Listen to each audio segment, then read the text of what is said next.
Hello, welcome to Get Started in Lightroom 2. Now in part 5 we're going to have a look at the print module and some of the options for printing. Now Lightroom's actually fantastic for making prints, it's so easy to do. And what's great is it will remember all of your printer settings, all of your paper settings, all of your quality settings, everything like that, so you only have to set it up once. Now if you've ever used Photoshop, you'll know how frustrating it can be to get all the settings right. I've lost count of the number of times that I've accidentally printed on plain paper mode and put through a sheet of my favourite premium glossy paper. It's just a waste of time, a waste of money and a waste of ink. But Lightroom, it will remember all those settings, so you don't have to faff around every single time you make a print. Okay, the first job we've got to do is actually set up the printer and the paper. I'm going to click on Page Setup and then I'm going to click on Landscape, and that'll just bring that paper around when I click OK. But before I do that, what I'm going to do is I'm going to set up my printer. So I'm going to go to Properties up here, and this will bring up my printer driver. Now, depending on what printer you've got, what manufacturer and all that sort of thing, you'll get different options here. But they work roughly the same. So what you want to do is make sure you've got the best print mode selected, and make sure you've got your right paper type selected. Epson Premium Glossy is my favourite. And if you want borderless print, make sure you tick that as well. Now when I click OK here, and then click OK again, it will bring through the paper and work out all the margins and everything like that, so I don't really have to do anything at all. Okay, next job. Let's set it up so we're doing a print with a nice white border around it. Now it's looking pretty good already. We've got some funny margins up here. And this black line around here, you don't need to worry about that. That's just one of the guides. If we scroll down here, I can turn off the guides and you'll see this is the only thing that will actually appear in the print. I'm going to bring the guides back on though because they're quite handy to have. Okay, so let's go to the layout area and let's drag these margins around. It's very, very easy to do. Just drag that and drag in that side, and what I'm looking for is just a roughly even border going around the outside, and that is looking pretty good already actually. Let me just come down here again, turn off the guides, and that's looking pretty good. It's actually very, very intuitive to use. I don't really need to labour this too much because you'll get the hang of it. It's very, very simple. Okay, we've got some more options down here, but we're going to come back to these in a minute. What I'm going to do next, I think, is I'm going to add a little identity plate or a signature. So I'm going to come here, I'm going to click identity plate, and what you'll see is a little box appears here with Lightroom written in it. Now that's just copying the text which is written in here. So we can change that just by clicking on it and going to Edit. Now what you can do is just highlight that. I'm going to write my name in there. And I'm just going to select it again. I'm just going to choose a slightly plainer font that's a little bit too fancy for my taste. Let's just try Arial Black for now. We've got all the colours and things like that here. I'm just going to change that to white, and I'm going to click OK. Now as you can see, that's changed to Ben Turner, but it is still the wrong way around. To change that, come up to here and click No Rotation, and there you go. I can drag that into place, I can resize it, I can do all of these things, but an even nicer touch is we don't have to use a font. We could use a picture so we get a much more personal feel to it.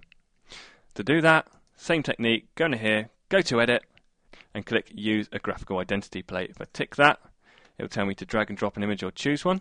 So go to Locate, and I want the white one. I've actually got a black and a white signature here, and I'm going to click OK, and there you go. If you want to set up your own picture, write onto a blank layer and then save it as a PNG with a transparency, and then that will allow you just to bring in a little overlay like this.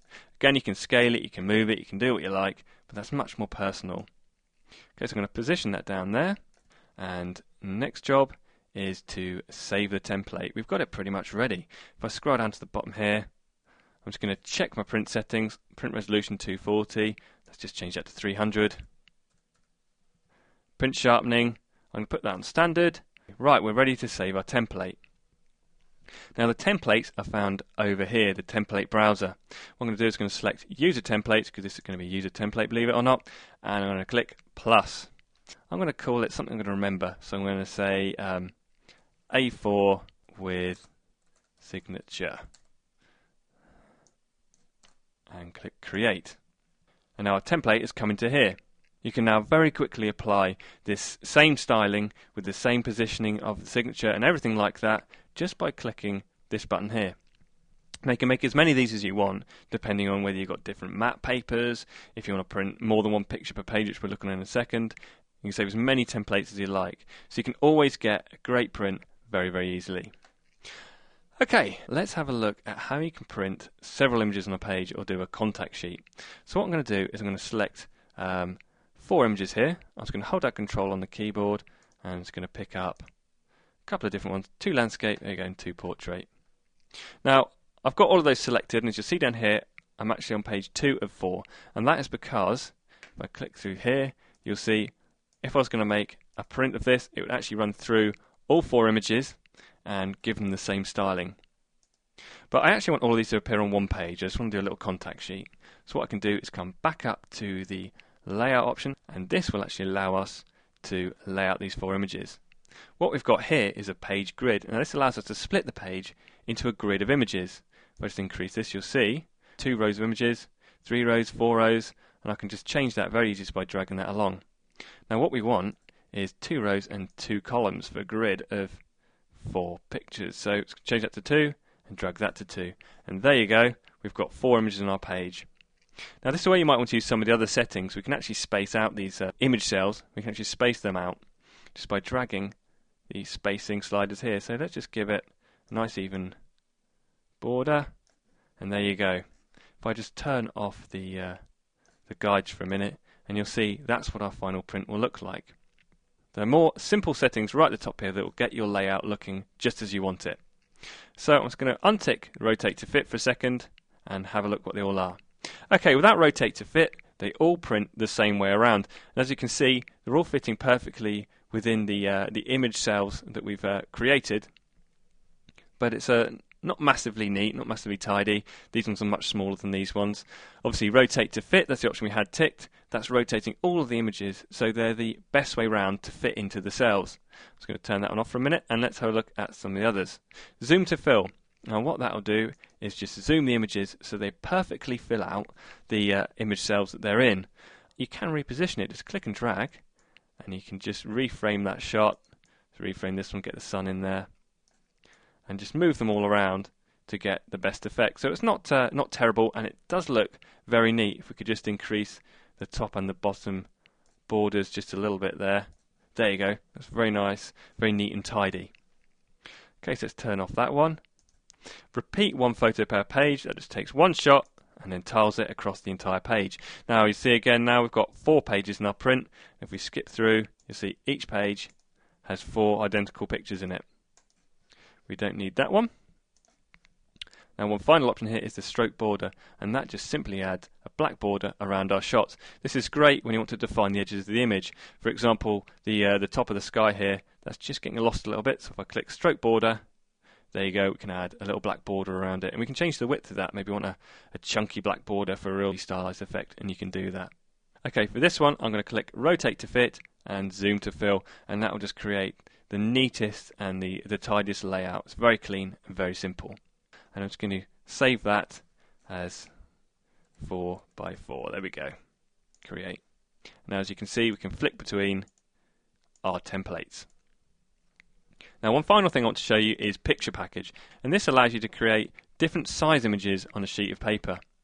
Now as you've already seen with the grid layout, all the image cells have to be the same size, but in this one you can just go through and create all the different sizes you want.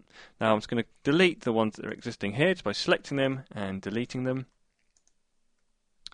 And now what I'm going to do is come down here to the cells area, and what we can do is create our own cells. So let's say we want to do a couple of small shots and a nice 7x5 print. What we can do is just click on the 7x5 and that'll add that in, and let's do a couple of small ones.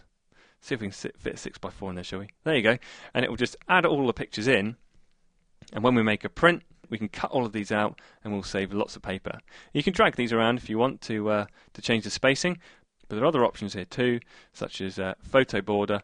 We can just increase that, and we can just change the size of the border on the image just to make that cut out a bit easier or make the layout a little bit neater.